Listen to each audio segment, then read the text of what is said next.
Buenos días.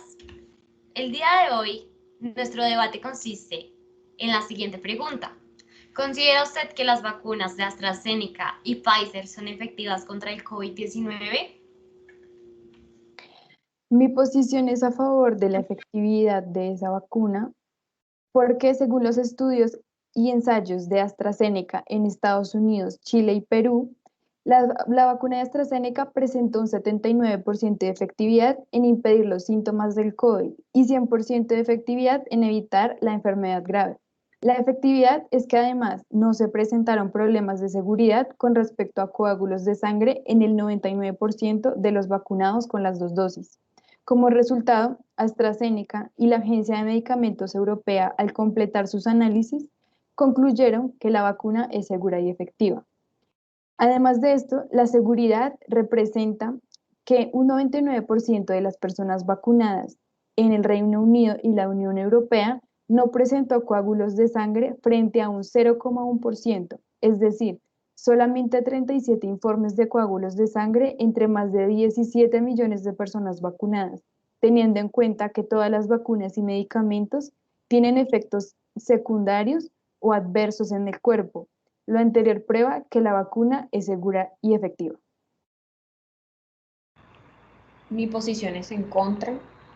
Según la investigadora Els Torrelle, ella asegura que la vacuna Pfizer y AstraZeneca resultan que no protegen contra la infección y que autorizar una vacuna demasiado pronto podría tener consecuencias negativas y no generar seguridad en las personas que están siendo vacunadas.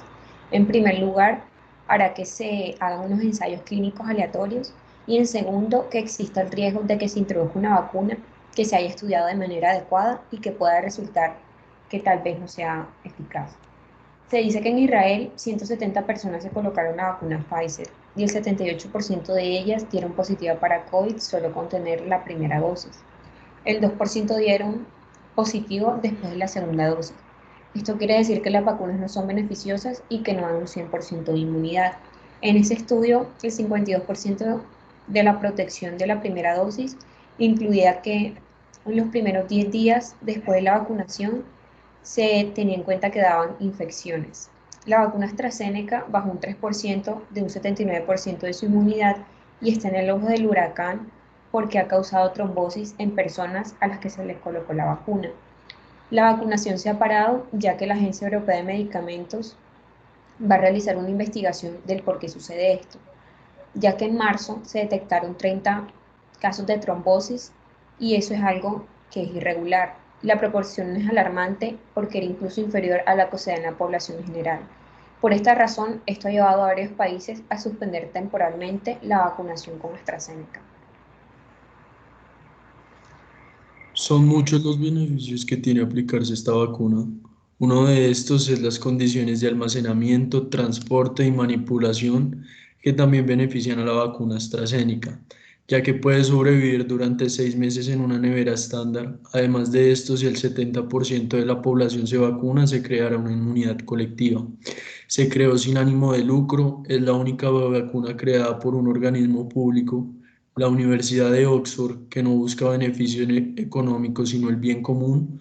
Por eso, al asociarse con la farmacéutica AstraZeneca para que la fabricara, exigió que se hiciera a precio-coste. Es la más barata con diferencia, es una de las más grandes esperanzas para los países pobres.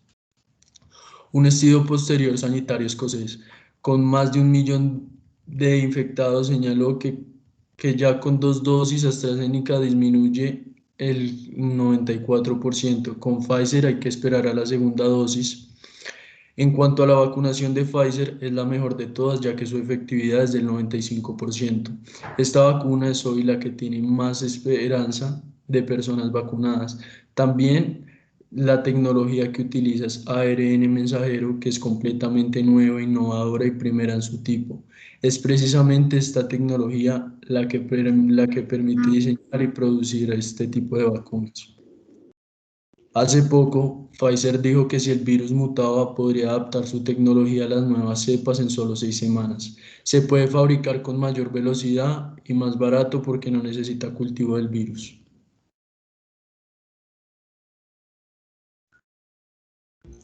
Mi punto de vista frente a las vacunas, especialmente AstraZeneca y Pfizer, es que no cumplen con los requerimientos que deben cumplir las vacunas en general, como lo son la inmunización a largo plazo y un proceso de desarrollo apropiado para garantizar la seguridad de quienes la reciben, ya que su desarrollo representó una carrera para las farmacéuticas para obtenerla en el tiempo más rápido y de esta manera asegurar excesivos beneficios económicos por encima de la seguridad y bienestar de las personas en el mundo.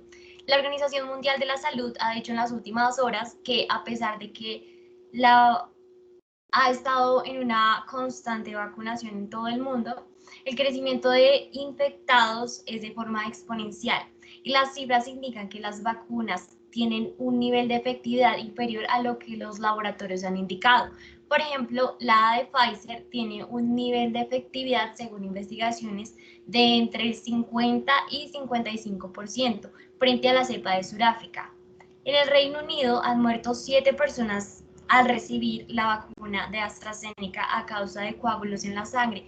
En Noruega, 4 personas han muerto por la misma razón. En Alemania hubo 133 muertes entre personas vacunadas, pero se están investigando las causas y la mayoría han sido personas de más de 30 años que murieron entre la primera hora y 19 días después de haber recibido la vacuna. De los 133 casos, 20 murieron por COVID y medios de comunicación españoles indicaron que en una residencia adultos mayores fallecieron luego de recibir la primera dosis de Pfizer. En marzo de este año, en Alemania, junto con Francia, España e Italia, suspenden el uso de AstraZeneca, ya que la Agencia Europea de Medicamentos ha identificado más de 30 casos de trombos tras una dosis de la vacuna de AstraZeneca. Si las vacunas fueran tan eficientes como los medios lo indican, no se estarían presentando esta tercera ola de contagios como una de las más críticas, teniendo en cuenta que ya se puede hablar de millones de personas vacunadas y que gobiernos como Brasil, China y Alemania están realizando experimentación con poblaciones sometidas a vacunación. Por esta razón, no estoy de acuerdo con que las personas se vacunen. Lo que estoy en más desacuerdo es que les digan a las personas que tienen altas efectividades cuando realmente no es así. La mayoría de estas vacunas tienen una dudosa efectividad y eficiencia muy baja. Mi posición es a favor, puesto que la vacuna de AstraZeneca tuvo algunos efectos secundarios graves, pero no olvidemos que todas las vacunas los tienen. Se ha demostrado que los efectos solo los obtuvo una pequeñísima parte de las personas vacunadas con esta vacuna. Por ejemplo, recordemos el caso de la vacuna contra el papiloma humano, que tuvo efectos adversos graves en una pequeña población de mujeres en Colombia. Aunque sus efectos fueron graves y escandalosos, se pudo demostrar que la efectividad de esta vacuna ayudó a la mayoría de vacunadas de contraer esta enfermedad y que estos casos de consecuencias graves, como desmayos, fueron atendidos eficazmente y esas personas pudieron estar a salvo. Por estas razones, podemos entender que realmente son muchos más los beneficios que trae vacunarse que no hacerlo, que los efectos secundarios son muy pocos y detenerlos pueden ser tratados en su mayoría puesto que la vacuna ayuda a un 100% a los casos más graves con peligro de ingresar a la UCI. En Estados Unidos ya se ha utilizado la vacuna Pfizer para inmunizar a sus habitantes. Si consultamos estadísticas de estas fechas de inicio de vacunación y fechas actuales, podemos ver que cuando Estados Unidos inició sus primeras vacunaciones, realizadas en diciembre del 2020 y enero del 2021, sus contagios subieron llegando al pico más alto registrado en ese país con 30.000 casos por día. Sin embargo, si revisamos las estadísticas actuales, podemos ver que se redujo significativamente los contagios a 75.000 casos por día aproximadamente en 3 meses, gracias a la vacunación masiva y al uso principalmente de la vacuna Pfizer. Por ello, podemos deducir que en nuestro periodo de vacunación, al iniciar con las vacunas Pfizer, lo más probable es que en pocos meses veamos la caída significativa de los contagios gracias a la vacunación masiva con la vacuna Pfizer. En Escocia se ha presentado un informe donde en las últimas fechas la vacunación de AstraZeneca ha reducido el uso de camas hospitalarias para COVID-19 en un 94%. Estudios realizados por la misma farmacéutica y otros expertos arrojaron que su eficacia contra el COVID-19 es del 59,5%. Si bien es menor que algunas como Pfizer y Johnson & Johnson, hace una gran labor ayudando a detener los contagios en un plazo de 4 semanas aproximadamente después de su aplicación. Además, tiene una eficacia del 100% en casos graves de infección, así como sus competidores. Por esto, podemos concluir que las vacunas AstraZeneca y Pfizer son efectivas por estudios previamente demostrados y su aplicación aumenta la inmunidad de rebaño sin riesgos mayores sobre la población. Muchas gracias, eso ha sido todo por el día de hoy.